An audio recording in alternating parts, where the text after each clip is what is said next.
Why? Why do we do this? Why do we do this? Why do we keep doing it? I swear, there's nothing. I swear to God, it's nothing. I'm done rap. I'm done rap. Me, it's done. It's done. It's done. It's done. It's done. It's done. I took Takeoff, bro. It's done. Y'all wanted it, it's over. Y'all wanted it, it's over. All right, guys, so I want to do a quick story here. A story that I usually would not do because this is not a channel where I cover hip-hop or rap news unless it has some type of political angle to it. But I am compelled to cover this story because rappers are losing their lives at an alarming rate, okay? I mean, they're being killed left and right. And it is a conversation that has to be had by those people who claim that they support and love Black lives so much, right? And you have Black lives being lost every single day at the hands of other Black lives, and nobody is saying anything about it. They want to boohoo, whine, and cry every time this happens, and then once a few days has passed, it's over with, you go back to the same regularly scheduled programming of ignoring the Black men that are dying every single day.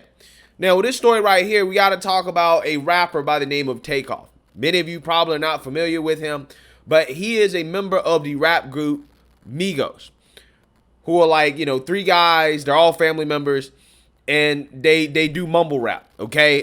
They do new school type of, you know, rap. I'm not a big fan of their music, but I am very familiar with their music.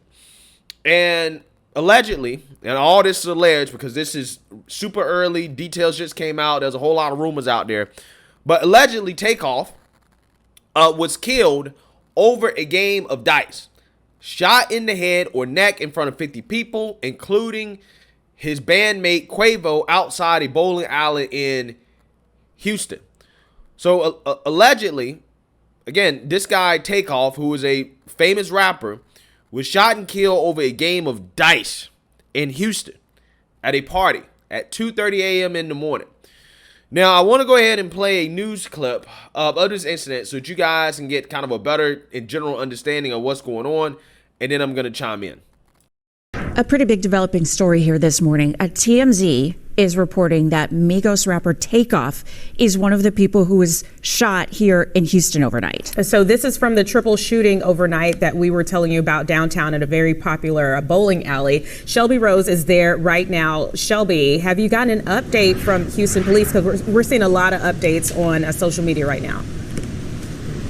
Yeah, you know, guys, there is a lot of rumors flying around social media, and as you just said, TMZ is reporting that Takeoff has died here in downtown Houston. But we do want to reiterate, HPD has not yet identified the victim as the one who's deceased or the other two that were shot in this shooting. But let's kind of give you guys a look at what we're looking at right now. This all happened to the third floor of Green Street here in downtown Houston. Outside this, 810 Billiards and Bowling. We have so much police presence here, looking through this whole complex to see if we can find any other evidence or anything that could lead them to who possibly is responsible for this crime. We're told that there was a private party held here at the 810 Billiards and Bowling. It ended about 1 o'clock in the morning. However, the shooting did not happen until 2:30. A security guard hearing the gunshots saying there are about 40 to 50 people out here, and that's when they found one person deceased, a Black male in his 20s, and two other people were taken to a hospital and were told that they are in surgery, but no other updates on their condition at this time.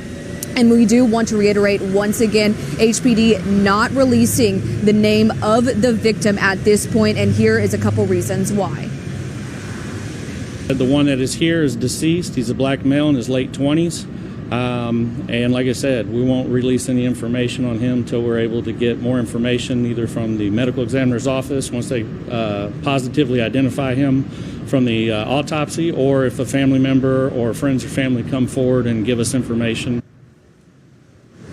But we are told by HPD that they do confirm that members of Migos, specifically Quavo and Takeoff, were here at the time. So that's about as far as information that we do have as an update. Suspects, no idea right now. We do know that there's a little bit of security video, but it's not very good. So HPD is calling on the public. If you do have any information on who is responsible for this crime, please call the investigative unit. Reporting live in downtown Houston, Shelby Rose, Fox 26.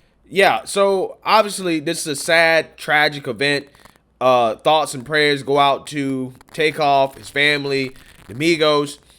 Obviously, again, this is extremely sad situation that we see all too often. I mean, a 28-year-old rapper, his life cut short early. So as you guys can see, social media is shocked, right? They're shocked over the killing of Takeoff, and again, it's all over social media, including video of the incident, which I'm gonna not scroll too much because then they'll accidentally show the video, which is Takeoff on the ground bleeding out after being shot in the head or neck. Now, there's a whole lot of rumors about what actually happened here. Okay, they say it was a dice game in which an argument kind of got out of control, and Takeoff, who is a guy who allegedly doesn't speak a lot. He doesn't really say much. He's the quiet part of the group, right? The quiet guy in the group.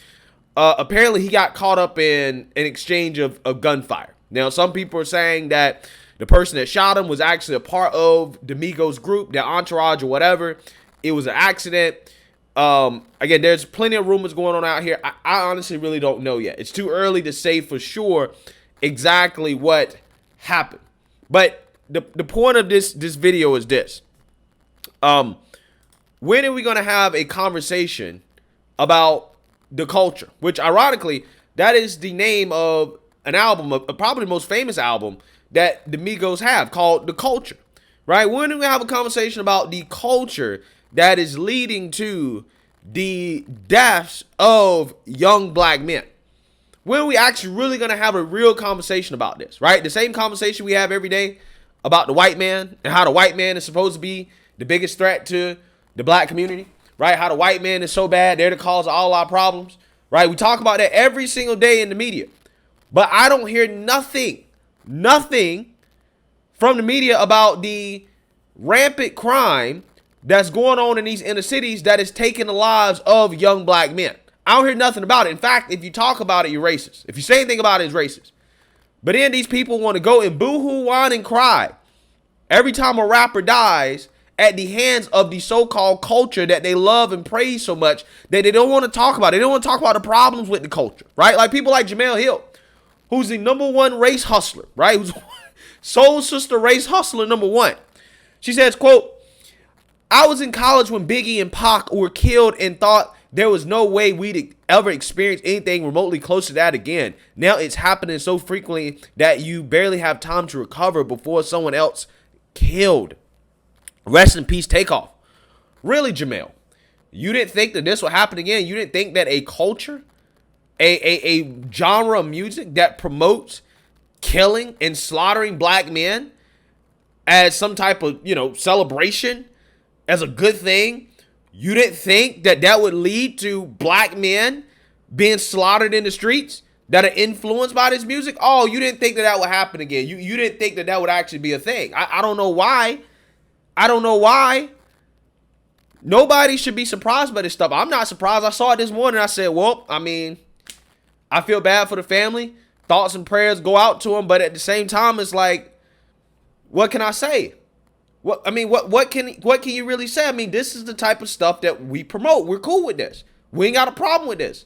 Nobody is marching in the streets over the lives of dead black men, right? Again, they're killed every single day. Takeoff was just another one, right? I mean, I'm just saying. When conservatives come out here and we speak up about these problems and we say, look, there's a culture problem. There's an issue going on in the black communities. Black lives are being lost. I'm a sellout. I'm a Tom. I'm buck dancing for the white man. But when a rapper is killed by another black person, which most likely that's the case here. If I was a betting man, probably 99.999% chance that whoever shot him probably was black. Or put it this way, they were involved in hip hop culture, right? They were involved in this culture of violence, right? People want to boo-hoo, whine, and cry about it. People want to act like they're so shocked, they're so surprised, the violence has to stop. And then a few days later, crickets. You don't hear anything about it anymore. Nobody cares. When if we were addressing these issues that are happening in these inner cities, a lot of them are liberal. If we were addressing these issues, you would have a lot less of this. This wouldn't happen as much. But because we won't address the issues, because we won't address the culture problem, the culture of violence problem that is prevalent in the black community, things like this keep happening. And one of the ways to address it is to address the music. Now, Takeoff was not a drill rapper. He was not a guy that was particularly out here, saying the worst among the worst things about, killing black people and stuff like that. But, again, the music wasn't necessarily positive. Right? It's not positive, but hey, I'm just saying, right? Only can listen to soft rap, only can listen to rap that again, people would consider to be soft, right? Like, some Drake, right? Or something like that. I can listen to that because Drake ain't out here talking about killing other black people. But when it comes to the rap where they're talking about, blowing dudes' heads off, killing black folks, degrading women, it's just like I can't listen to it anymore. I can't stand it. It makes me cringe. It disgusts me just to listen to. And I only can imagine the influence that this has on young, impressionable minds. But again, nobody wants to talk about that. Nobody really wants to address the issue, right? Nobody wants to call out the problem for what it is. But again, we want to sit here and have conversations every single day about the white man. Everything is the white man's fault. Everything's white man's fault. But it seems to me that the biggest enemy to black folks, the biggest killer, the biggest taker of black lives, seems to be other black folks. Seems to be the culture that we promote and praise. So again, I wonder at what point, right, is one of these guys getting killed, shot and killed, is going to actually really, it's going to click with people that, maybe we're the problem, right? Maybe it's not everybody else. Maybe it's us, right? Maybe we're our own biggest enemy. If we can get out our own way, maybe we could flourish, right? Maybe we could get the things that we feel like we deserve. I don't know. I'm just saying. This is another unfortunate event, but I'm not surprised. It's one of those things that you just get used to. It seems like, if you're a rapper, if you're involved in this culture, you are significantly decreasing your life expectancy. I'm just saying. Let me know what you guys think. Make sure you like, comment, and subscribe. Most importantly, share a black conservative perspective. Peace.